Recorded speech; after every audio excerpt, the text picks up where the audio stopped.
Bismillah ar-Rahman ar-Rahim. Assalamu alaikum wa rahmatullahi wa barakatuh. My respected brothers and sisters, viewers and listeners, one of the biggest gifts that we enjoy as believing men and women is the fact that we are believers in Allah subhanahu wa ta'ala. We believe in the oneness of Allah subhanahu wa ta'ala. And one of the things I notice from my elders, my parents, the constant supplication of asking Allah subhanahu wa ta'ala that He grants them an ending when they leave this world in the best state of faith. And when you look at their life and you analyze these pious people or these elders, they've given and dedicated 50, 60, 70 years of their life in obeying Allah subhanahu wa ta'ala and dedicating and worshipping Allah subhanahu wa ta'ala. And now why are they concerned? Because the most important element of our life is our faith in Allah subhanahu wa ta'ala. And this most important aspect is always targeted. Influence, information, knowledge that's coming into our mind and our heart, sometimes it makes us skeptical regarding our faith, our relationship with Allah subhanahu wa ta'ala. And it is important for the human being, our young brothers and sisters who are listening and watching, that we are constantly reminded that there is no situation where we will compromise our faith in Allah subhanahu wa ta'ala. And that's so important because in the time of the Prophet sallallahu alaihi wasallam, when the companions had speculation or were questioning the certainty of Allah subhanahu wa ta'ala, they had someone to approach, and that was Muhammad sallallahu alaihi wasallam. We have an answer to this, and that is the Quran. And there's a particular surah that answers the skepticism that's based on our minds and our hearts when we are questioning Allah subhanahu wa ta'ala, and that is Surah Al-Ikhlas. The Prophet sallallahu alaihi wasallam has given us this supplication or this one ingredient that answers our questions. The Prophet ﷺ gave us a very strong virtue where he said, anyone that recites Surah Al-Ikhlas, Man qara Surah Al-Ikhlas, فَكَأَنَّمَا قَرَأَ ثُلُثَ الْقُرْآنِ. Anyone that recites Surah Al-Ikhlas once, he gets the reward or she gets the reward of reciting the entire Quran, or equal to reading 1/3 of the Quran. So you read it 3 times, you have read the entire Quran in reward. Or it is equal to 1/3 of the meaning and the context of the Quran. And that is very deep because the Quran, 1/3 of it is based on the oneness and conviction on Allah subhanahu wa ta'ala.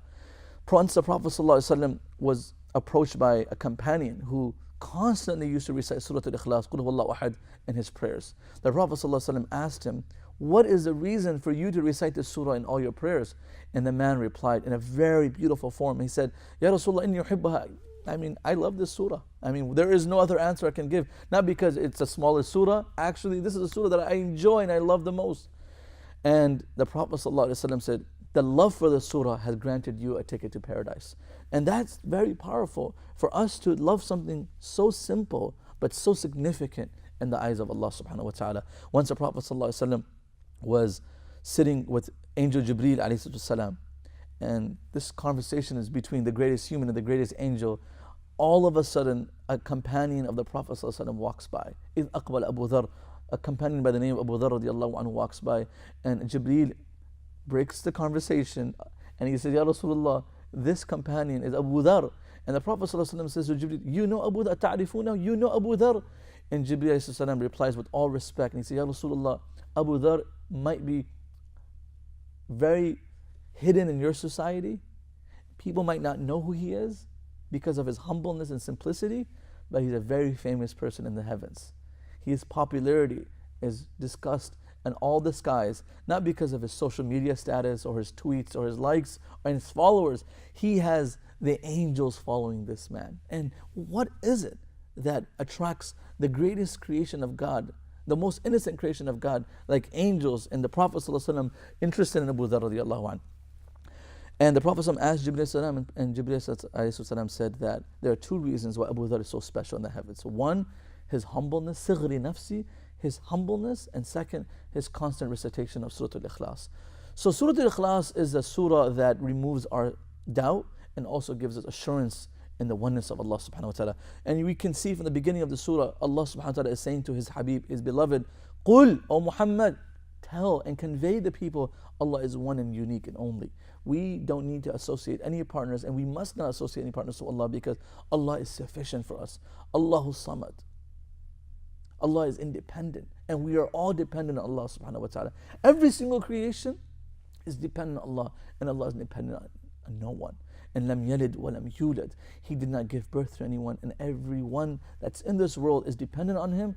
Allah did not give birth to anyone, neither was Allah given birth to. And that is very important to recognize. That answers the skepticism based on the Christian belief and the Jewish belief that associate partners to Allah subhanahu wa ta'ala. وَلَمْ يَكُنْ لَهُ كُفُوًا أَحَدٌ. And there's no one like Allah subhanahu wa ta'ala. He has His ways to answer your call, your supplication in the most mysterious ways. Brothers and sisters, in this society, when we are targeted from all angles regarding our faith, it is very critical that we hold on to Surah Al-Ikhlas, recite it in the morning, recite it in the evening, teach our children, and believe in the surah. And we hope that love for the surah will eventually grant us entrance into paradise and give us a nearness to the Prophet ﷺ in Jannah. We ask Allah subhanahu wa ta'ala to make us people who are committed to the Quran and people who are raised on the Day of Judgment with the people of Quran. Jazakumullah khair wa akhiru da'wan alhamdulillahi rabbil alameen.